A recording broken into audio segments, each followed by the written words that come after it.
Bonjour à tous. Je suis très heureux d'être présent aujourd'hui pour vous parler un peu de logistique et d'industrie et comment est-ce qu'on peut automatiser ces deux mondes-là. Euh, Avant de démarrer, j'aurais une petite question pour vous. Est-ce que euh, certains d'entre vous sont déjà allés dans des entrepôts ou des usines? Ceux qui ont déjà fait peuvent lever la main. Ah, c'est pas mal, ça fait déjà une majorité. Pour ceux qui ne connaissent pas, parce qu'il y a des personnes plutôt jeunes qui n'ont pas forcément eu la chance jusque-là d'y aller, les usines, l'industrie, c'est les endroits où on va fabriquer tout type d'objets, des chaises, des voitures, des écrans, plein de choses. Et les entrepôts, ce sont les endroits qui vont servir à livrer les magasins, que ce soit des supermarchés ou des magasins de vêtements ou autres, en tout type de produits pour éviter des ruptures de stock. Donc, je m'appelle Vincent, j'ai 28 ans et je suis le fondateur de iFollow, une entreprise de robotique française qui développe des robots mobiles qui vont aider à la préparation de commandes et au transport de charges dans les usines. J'ai préparé pour vous une petite vidéo pour vous plonger directement au cœur de la logistique. Là, on est dans un entrepôt qui opère à moins 25 degrés. Et vous voyez des robots mobiles que nous avons fièrement fabriqués, qui se déplacent en scannant l'environnement de manière autonome. Personne n'est derrière eux pour les contrôler. Et ils peuvent déplacer plusieurs types de supports pour aider les opérateurs dans les entrepôts à constituer des palettes, des chariots qui sont ensuite livrés pour réapprovisionner les supermarchés. Donc, ces robots ont beaucoup d'utilisations possibles. Soit on peut les faire travailler un avec un opérateur ou plusieurs avec plusieurs opérateurs, ou bien faire des choses plus spécifiques, notamment pour l'industrie. Ils sont capables de se recharger tout seuls, en ayant de manière automatique se recharger quand leur batterie est faible, et ils travaillent en flotte. Ils se synchronisent les uns avec les autres pour éviter de se rentrer dedans, ce qui est une bonne chose. C'est des robots qu'on a déployés dans un certain nombre d'entrepôts, que ce soit en France, mais aussi à l'international. Donc, maintenant, vous connaissez un peu le produit. Je vais vous parler un peu de l'équipe, parce que ces robots que l'on fabrique, ce sont des robots collaboratifs. Ce ne sont pas n'importe quel type de robots. C'est des robots qui sont conçus par des hommes et des femmes, qui travaillent avec des hommes et des femmes, et qui viennent servir des hommes et des femmes. Et donc dans cette première partie de conception, ce projet de iFollow, je l'ai monté avec un associé que j'ai rencontré en école d'ingénieur, Nicolas, que vous voyez sur la photo.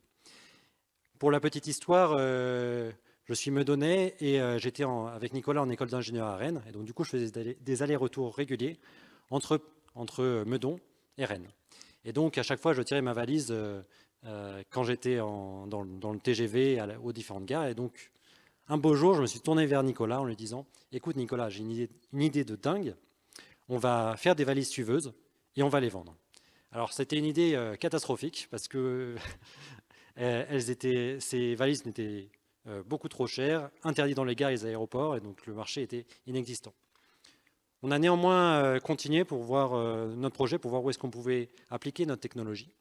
Et on est allé dans les supermarchés eux-mêmes pour proposer un caddie pour les personnes à mobilité réduite. Là, l'idée était plus intéressante. On avait eu à l'époque le soutien de l'Association des paralysés de France qui voyait un réel intérêt en termes d'inclusivité pour notre technologie. Mais malheureusement, les supermarchés ne pouvaient pas investir, parce qu'ils n'avaient pas assez d'argent, dans ce genre de technologie. Et la photo que vous voyez là, c'est l'unique prototype de caddie autonome qu'on a réalisé sur les débuts de iFollow. Et ensuite, on a quitté le supermarché pour s'attaquer à la partie logistique, pour aller aider les opérateurs qui vont réapprovisionner les supermarchés.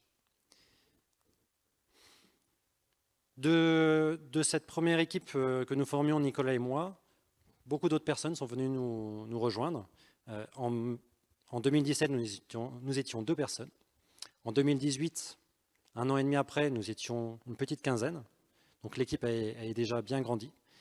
Et cette année, nous serons 40 et je pense l'année prochaine, une centaine.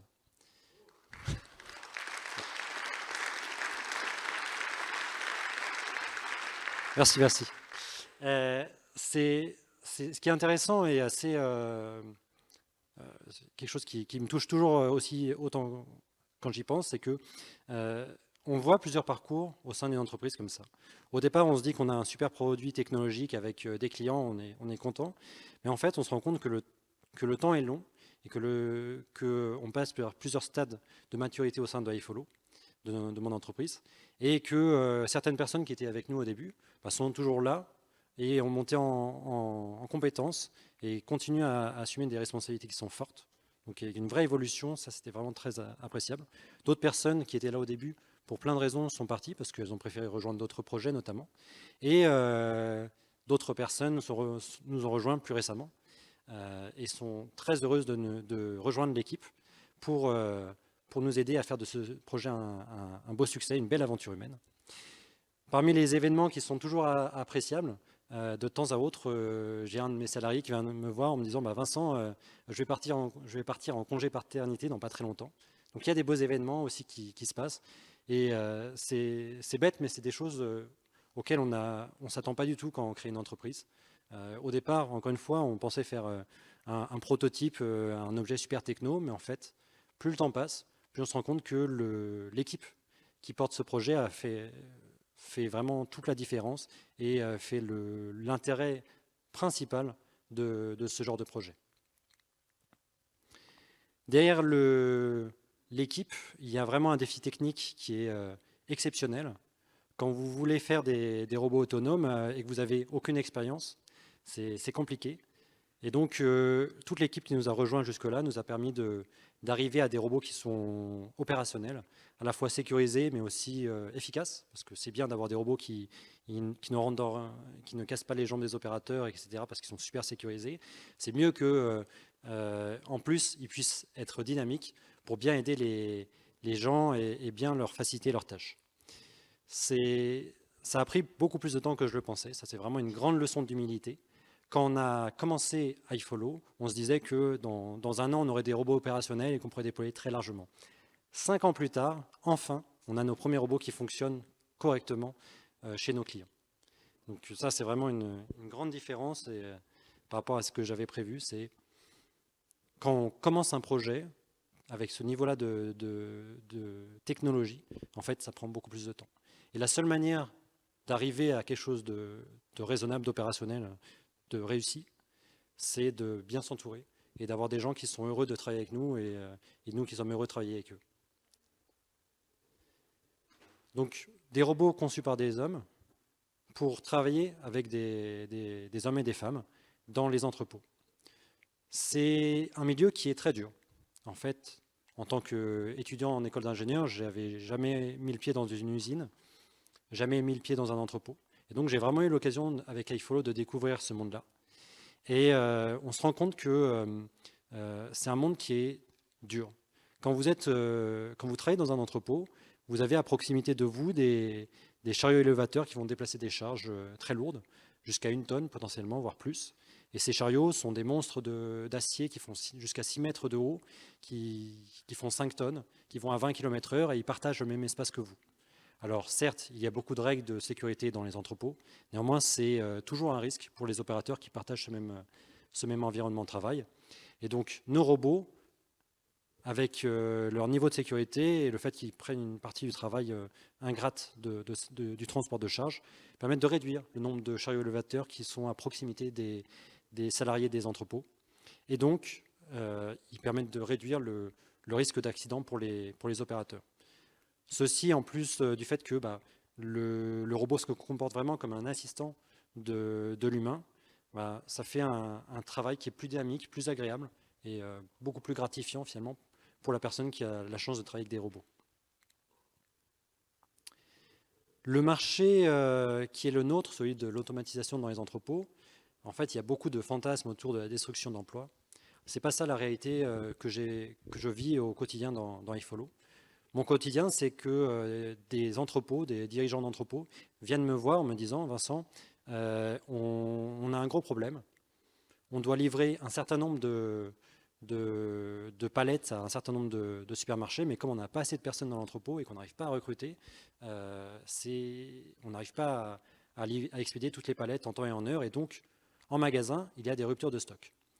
Et donc, ce qu'on propose, nous, en réalité, c'est des solutions qui permettent aux opérateurs d'avoir de meilleures conditions de travail et d'être plus efficaces, et également de permettre aux entrepôts qui, sans ça, n'arriveraient pas à livrer les palettes en temps et en heure, d'être en capacité de livrer les supermarchés pour que, typiquement à Noël, on puisse trouver la dinde de Noël, le foie gras, etc.